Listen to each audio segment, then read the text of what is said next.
يكن عشان الصدر. مقطع فيديو فاضح وغير أخلاقي للتيك توكر هبة عبد الرحمن يثير أزمة في الكويت ويشعل مواقع التواصل الاجتماعي. اتصدر اسم هبة عبد الرحمن التيك توكر المعروفة الترند خلال الساعات اللي فاتت بعد انتشار مقطع فيديو لها على منصة تيك توك.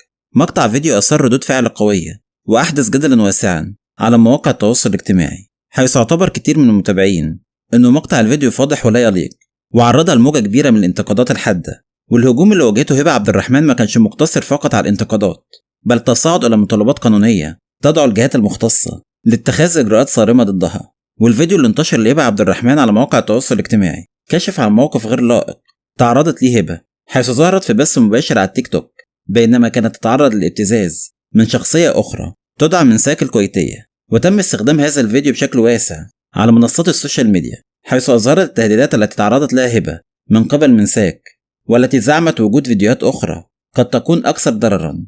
وهذه الواقعة أثارت ردود فعل غاضبة من قبل المتابعين اللي اعتبروا هذه التصرفات تتنافى مع القيم والأخلاق العامة. وتعد هبة عبد الرحمن من الشخصيات المؤثرة على منصة تيك توك، وتمتلك قاعدة جماهيرية كبيرة وتضم متابعين من مختلف الدول العربية. ولحد هنا يكون الفيديو خلص، إلى اللقاء في فيديو جديد وخبر جديد.